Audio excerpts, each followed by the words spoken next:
اللہ نے قرآن میں کیا کیا مجھ سے ڈیمانڈ کی ہے، کیا کرنا چاہیے تاکہ میں جنتی بن جاؤں؟ کتنی فکر ہے اس بات کی؟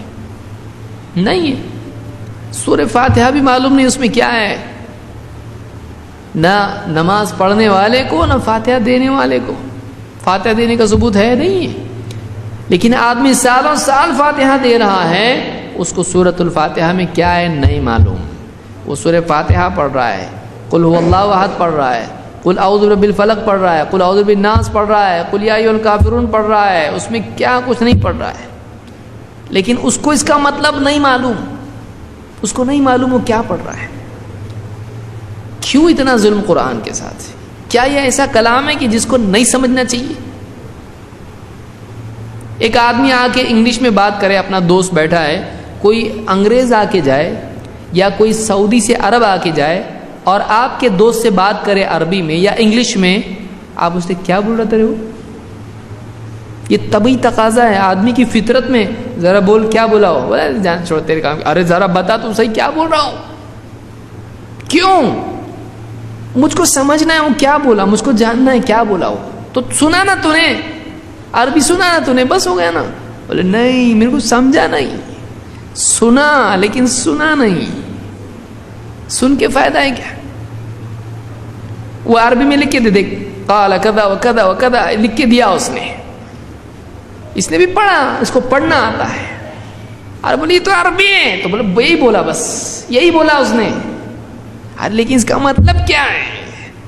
کبھی قرآن کے بارے میں اتنا شوق پیدا ہوا اللہ کے بندے؟ ایک عرب جو ڈھنگ کا مسلمان نہیں ہے، جو دوسرے ملکوں میں جا کے عیاشی کر رہا ہے، اس آدمی نے عربی میں کیا کہا؟ اتنا شوق کہ صرف اس کا بولا ہوا جملہ پڑھنا کافی نہیں ہے، اس کو سمجھنا ضروری، فرض عین ہو گیا یہ۔ اور اللہ کا کلام جو غفور الرحیم ہے، جس نے تجھ کو پیدا کیا، جس نے تجھ کو دیکھنے کے لیے آنکھیں، سننے کے لیے کان، سوچنے کے لیے دل دیا، جس نے اپنی نعمتیں تجھ پر انڈیل دی، اور جس نے کچھ باتیں تجھ سے کی ہیں۔ کس کے لیے آیا قرآن؟ آپ کے لیے، میرے لیے آیا ہے، ہر انسان کے لیے آیا ہے۔ یہ اللہ کا خطاب ہے بندے سے، یا ایھا الانسان ما غرک بربک الکریم، یا ایھا الذین آمنوا اعبدوا، یہ اللہ نے قرآن میں کہا ہے، یا ایھا الناس اعبدوا ربکم، یا ایھا الذین آمنوا اتقوا اللہ۔ اللہ ایمان والوں سے خطاب کر رہا ہے، اللہ انسانوں سے خطاب کر رہا ہے، اللہ ایک ایک انسان سے خطاب کر رہا ہے، لیکن کون پڑھ رہا ہے اس کو؟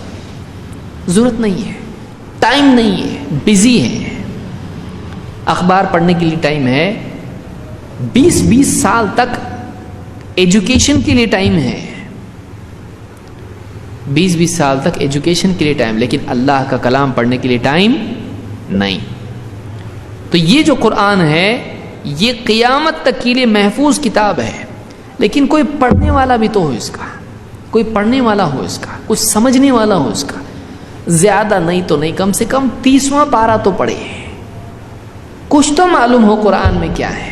کچھ بھی معلوم نہیں، زندگی گزار کے مر گیا، چلے گیا قبر میں، اس کو معلوم ہی نہیں قرآن میں کیا ہے۔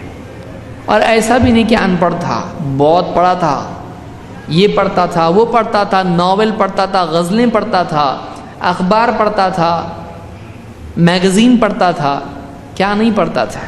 اگر نہیں پڑھتا تھا تو اللہ کی کتاب نہیں پڑھتا تھا۔ چھوڑا بھی تو کتنی بڑی چیز چھوڑا ہے اس نے، چھوڑنے کے لیے اگر سلیکٹ کیا تو کس کو سلیکٹ کیا؟ قرآن کو۔ چلو یہ کتاب ہے جس کو نہیں پڑھنا چاہیے، کون سی؟ اللہ کی کتاب نہیں پڑھنا چاہیے، اور بندوں کی کتاب پڑھ کے مر گیا۔ کتنا محروم آدمی ہے وہ، کتنا محروم آدمی ہے۔ کھویا تو کیا کھویا اس نے اللہ کا کلام کھویا۔ اگر وہ پڑھتا سمجھ کے تو اس کو معلوم ہوتا یہ میرے اللہ نے مجھ سے کہا ہے، وہ اللہ جو آسمان و زمین کا رب ہے، جو بارش برساتا ہے، زمین کو حکم دیتا ہے تو اناج اگاتی ہے، ہواؤں کو حکم دیتا ہے تو چلتی ہے، ہواؤں کو حکم دیتا ہے تو اکھاڑ دیتی ہے پیڑوں کو اور گھروں کو اور سب کچھ، چھتوں کو۔ پانی کو حکم دیتا ہے تو وہ اپنی حدوں کو پار کر کے علاقوں کو ڈبو دیتا ہے۔ بارش کو، آسمانوں کو حکم دیتا ہے تو اتنا برساتے ہیں کہ علاقوں میں سیلاب آ جاتا ہے۔ وہ حکم دیتا ہے تو ماں کے پیٹ میں بچے میں روح آتی ہے، وہ حکم دیتا ہے تو آسمان و زمین میں سارا معاملہ درہم برہم ہو سکتا ہے۔ وہ اللہ، اس کا کلام ہے، اس نے مجھ سے کچھ کہا ہے۔ کیا کہا ہے؟ کون پڑھے گا؟ کس کے لیے یہ اللہ نے محفوظ کیوں رکھا؟ تاکہ نبی دنیا سے چلا جائے گا، کوئی بتانے والا نہیں رہے گا، تو یہ کتاب باقی رہے تاکہ بعد والے لوگ اس کتاب کو پڑھ کے معلوم کریں کہ واقعی اللہ نے کیا کہا ہے۔ انا نحن نزلنا الذکر وانا لہ لحافظون، اس کتاب کو ہم نے نازل کیا ہے اور اس کے محافظ بھی ہم ہیں۔ اور اللہ نے فرمایا وَإِنَّهُ لَكِتَابٌ عَزِيزٌ، یہ بہت ہی زبردست کتاب ہے۔